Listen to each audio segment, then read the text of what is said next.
आज म एउटा कुरा भन्नु गइरहेको छु, एउटा सल्लाह लिनु गइरहेको छु। सल्लाह चाहिँ के हो भने अब हामी दुईजना यस्तो जिन्दगी साह्रो बोरिङ भयो हो के भन त।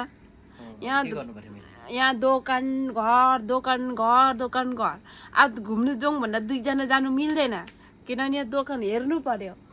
त्यसको लागि के गर्ने दुईजनाले आफ्नो तपाईँ गर्लफ्रेन्ड खोजा म बोयफ्रेन्ड खोज्छु। त्यही सोचिरहेको थिएँ मैले अघि बाँकी त्यो छ अब त्यसो गरौँ न्यू आइटम न्यू एक्टिभिटिज ल्याउनु। तपाईँ गर्लफ्रेन्ड खोजा म बोयफ्रेन्ड खोज्छु अनि जानुपर्छ बाट्नुपर्छ त्यहीसँग बस होइन होइन त्यस्तो मिले के अरे बुझेर त्यसो गरेपछि अन्त त्यो कुरा पनि बुझ्नु परेन नि त। न्यू खोज्ने कुरा होइन नि त यता हेर न। अनि त्यसो गर होइन तपाईँ डेटमा जाऊ म यहाँ बस्छु दोकानमा अनि मेरो टर्न जान्छु अनि तपाईँ बस्छ अनि बेलुका आएपछि त्यहाँदेखि त्यही डिस्कसन गर्ने। दुईजनाको कमै चारजनाले पाल्नु सक्दैन त साथी। उनीहरू पालिहाल्छन् उनीहरूको पैसा उनीहरू पाल्छ होला मेरो गर्लफ्रेन्डलाई त पाल्नु पर्यो नि मैले।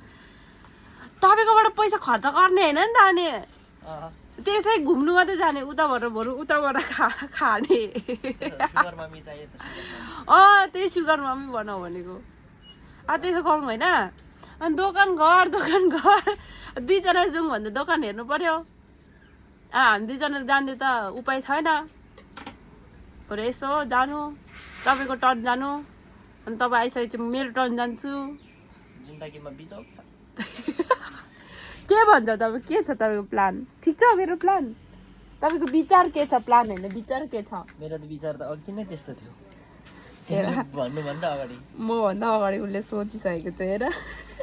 मैले त सेट पनि गरिसकेको छ भनेपछि अब तिमीले यस्तै भन्छ भनेर यहाँबाट ढाँट्दै जान्छौ अनि त्यहाँदेखि गर्लफ्रेन्ड भेट्नु जाँदो रहेछ होइन। हो नि कुरा त त्यस्तो आयो त साथी त अन्त कुरा गर्दा गर्दै हेर यहाँ दोकानमै कफी बनाएर खानु पर्दैछ। जिन्दगी यस्तो छ गाइस हाम्रो जिन्दगी छैन।